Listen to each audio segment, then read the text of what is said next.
Salut les gars, c'est JCOM, on va faire un point mercato et je vous donnerai aussi le calendrier de l'OM pour le mois d'août et les grosses affiches contre Paris et Lyon, je vous donnerai tout ça. Donc voilà, on va commencer par le mercato OM avec un tout nouveau directeur sportif qui vient d'arriver. Donc c'est Javier Ribalta, si je le prononce bien, ancien directeur sportif de Parme. Il est notamment passé par Manchester United, la Juve entre autres et d'autres clubs. Donc voilà, c'est le nouveau directeur. Il va aider Pablo Longoria pour le recrutement pour notre club. Voilà quoi. Aussi au poste pardon, de directeur du centre de formation, Marco Tero est pressenti pour succéder à Larguet. Donc Marco Tero, il était à Valence jusqu'à maintenant, quoi. Apparemment, il se connaît bien avec Langoria et c'est un jeune, comment dire, c'est un formateur qui fait progresser les jeunes. Donc on verra bien s'il est à la hauteur ou pas. Moi, je le connais pas personnellement, mais apparemment, il a quand même pas mal de bouteilles derrière lui, donc on verra bien. Donc voilà, aussi au niveau du mercato, vous savez que Witsel, c'est quasiment fait. Il va signer pour 2 ans plus une année en option. Son salaire annuel sera de 4 millions d'euros. Donc quand on dit qu'on n'a pas de sous, vous voyez, si on peut donner ça à Witsel, c'est que quand même il y a des sous derrière. Attendons quand même le passage à la DNCG, enfin le compte rendu, on l'aura normalement au plus tard le 23 juin. Donc on verra bien pour la quatrième fois qu'on passe devant la DNCG. Mais bon, comme je vous ai dit, Longoria reste assez confiant et on aura plus de moyens que l'an dernier, donc il n'y a pas de raison de s'affoler. En tout cas, je l'espère, quoi. Ou sinon, après, l'OM essaye de se faire prêter Clément Langlais du FC Barcelone, quoi.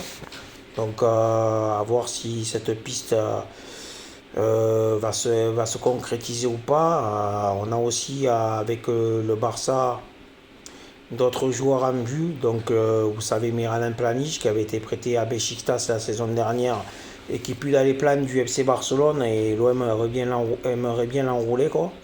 Il y a un petit jeune aussi, Rikic, et un autre aussi jeune, Gonzalez, que l'OM aimerait bien avoir ou en prêt ou en transfert. Un petit peu comme on a fait avec Conran de la Fuente, quoi. Donc affaire à suivre pour ces joueurs-là. Sinon, au niveau du mercato, il y a beaucoup les mêmes noms qui ressortent en ce moment. Ça va à savoir côté attaquant Correa de l'Inter de Milan. Il y a aussi, vous le savez, l'OM suit aussi Muriel de l'Atalanta Bergame, pardon. Donc affaire à suivre aussi. On parle aussi peut-être d'un retour de Ocampos.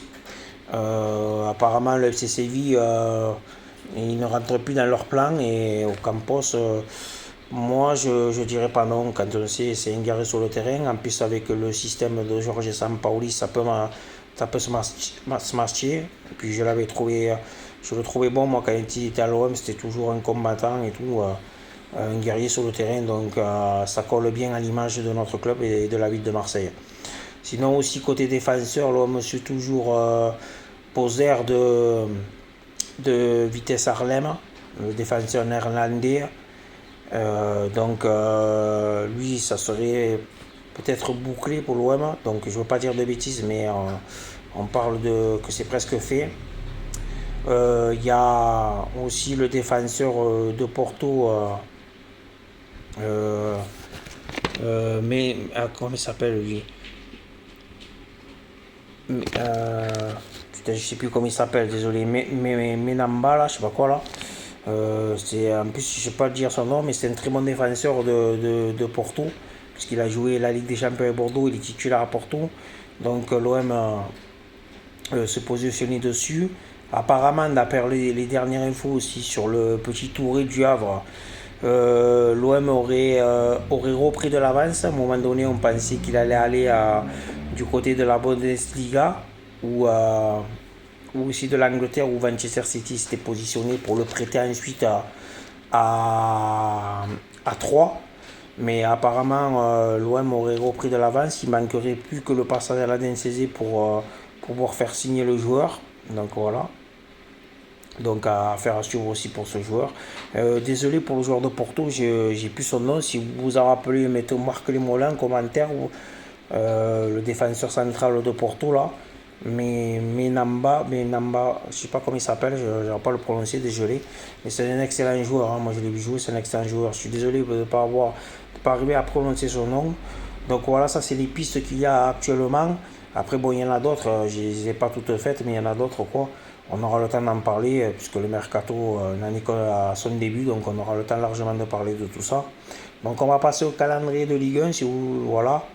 Alors, pour les premiers matchs, l'OM va recevoir à la maison le stade de Reims. Donc, un mois d'août quand même qui reste assez faisable pour l'OM, puisque l'OM va recevoir Reims. Après, on va se déplacer à Brest. On va recevoir Nantes et la quatrième journée, on ira à Nice dans un contexte, on le sait, difficile vu ce qui s'est passé la saison dernière. En plus, c'est un derby, donc voilà. Mois de septembre, il y aura deux gros matchs puisqu'on jouera Rennes et l'AS Monaco. Non, Rennes, pardon, Rennes et Lille, pardon, Lille et Rennes. Il y aura deux gros matchs à enchaîner, puisqu'en plus ils seront à la suite. Et après, bon, pour les affiches, les deux grosses affiches de Ligue 1 contre Paris et Lyon, pour Paris, je vous avais déjà tenu au courant, mais bon, je vais vous le redire. Le 16 octobre, on ira à Paris et on le recevra le 26 février au Vélodrome. Pour Lyon, on recevra au Vélodrome le 6 novembre Lyon et on se déplacera le 23 avril à Lyon, quoi. Donc voilà pour les grosses affiches. Donc voilà, après bon, je vais pas vous faire tout le calendrier, ça vous savez que dès qu'on fait les débriefings de match quand la saison commence, je vous donne toujours les 2-3 rendez-vous qui suivent après. Disons que je fais par semaine quoi. Puisque en plus il y aura aussi la Ligue des Champions en septembre en plus. Donc c'est pour ça que je vous donne je vous le donne par semaine après quoi. Donc voilà.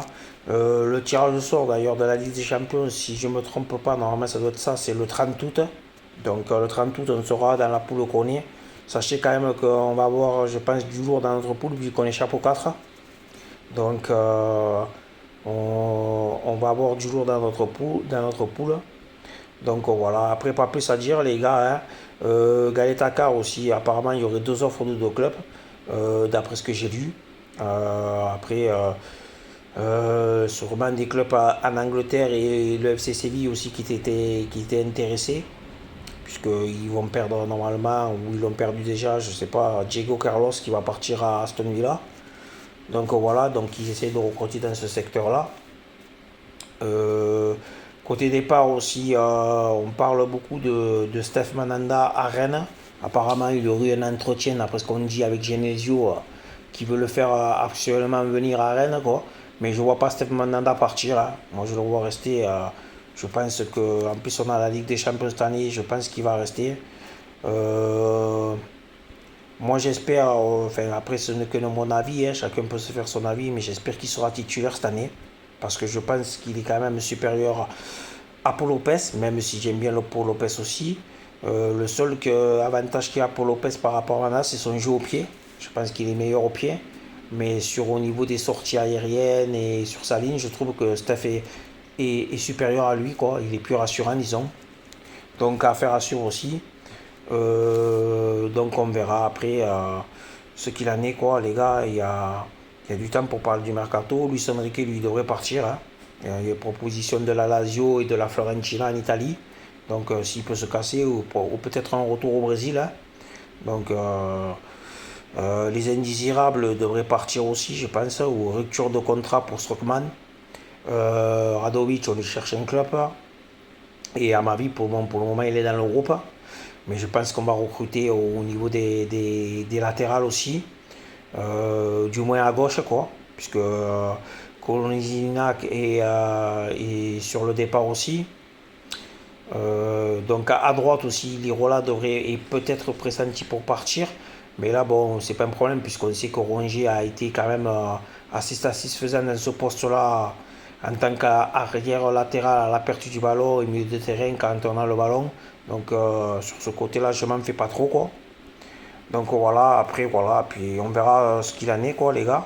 Déjà, il va falloir attendre le passage. Enfin, le passage ou la compte rendu du 23 de la DNCG de merde là, qui nous casse un peu les couilles et qui nous retarde dans notre recrutement pour officialiser les joueurs quoi. Donc voilà, mais apparemment Longoria aurait déjà 3 joueurs sûrs à faire signer, on attend plus que le passage à la DNCG pour que ça soit officiel quoi.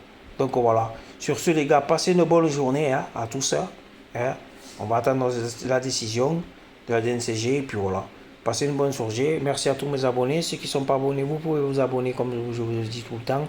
Je sais que je suis un peu chiant sur ça, mais c'est pour avoir un peu plus d'abonnés car j'ai pas trop d'abonnés, donc j'aimerais en avoir un peu plus quoi. Donc voilà, sur ce, passez une très bonne journée. Portez-vous bien et allez loin. Allez, ciao ciao les gars.